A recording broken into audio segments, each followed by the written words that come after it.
नमस्कार फ्रेंड्स, ओडिया खेल दुनिया को आपण मानकु स्वागत। तेबे फिट हेले हार्दिक पांड्या क्यों टूर्नामेंट रे करि परिबे कमबैक जानिबा को चाहूतले निहात भाबरे हम चैनल को सब्सक्राइब करनियंतु एवं पाखरे आसुथिबा बेल आइकन को प्रेस करनियंतु सर्वप्रथमे हम नुवा वीडियो देखिबा पाई। तेबे हार्दिक पांड्या पुणी थरे होइछंती फिट एही टूर्नामेंट रे करिबे कमबैक। तेबे चलंतु संपूर्ण तथ्य जानिबा केउ टूर्नामेंट रे पुणी थरे हार्दिक पांड्या खेलिबा को जाउछंती। तेबे न्यूजीलैंड रे संघर्ष करथुबा टीम इंडिया पई खुशी खबर। लोअर बैक इंजुरी कारणरू 5 मास धरी क्रिकेट मैदान दूर रे थिबा हार्दिक पांड्या फिट होई मैदान को कमबैक करबा को अंटा भिड़िछंती। तबे 26 वर्षीय ए ऑलराउंडर तियोई पाटिल T20 टूर्नामेंट रे रिलायंस वन टीम पक्षरु खेलुथिबा देखिबा को मिलिबो।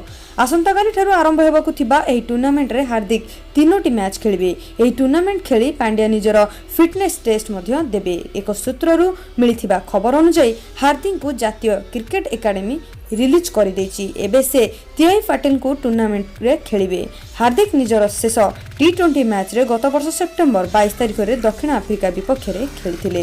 तेबे जातीय चयनकर्ता हुए तो पांड्या खेल देखिया पई तियोई पटेल स्टाडियम आसी पारंती।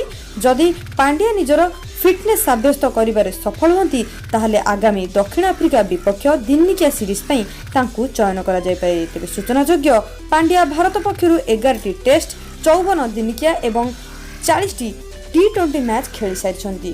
तेबे फिट होई सारिछंती सत, किंतु जदि फिटनेस टेस्ट रे से सफल हेबे तेबे निहाती भाबरे ही टूर्नामेंट रे से खेलिबा को पाई परिबे। तेबे आजिरो वीडियो रेति की एमती खेल रिलेटेड को नै नुवा नुवा वीडियो आपण माने देखिबा को चाहउतिले निहाती भाबरे हम चैनल को सब्सक्राइब करनियंतु, पाखर आस्तुबा बेल आइकन को मध्य प्रेस करनियंतु। वीडियो को लाइक शेयर करंतु। कोन रहिछि आपनकर मतामत हमकु कमेंट माध्यम रे कमेंट करी जणांतु। सेति पर्यंत मोर हिली नमस्कार।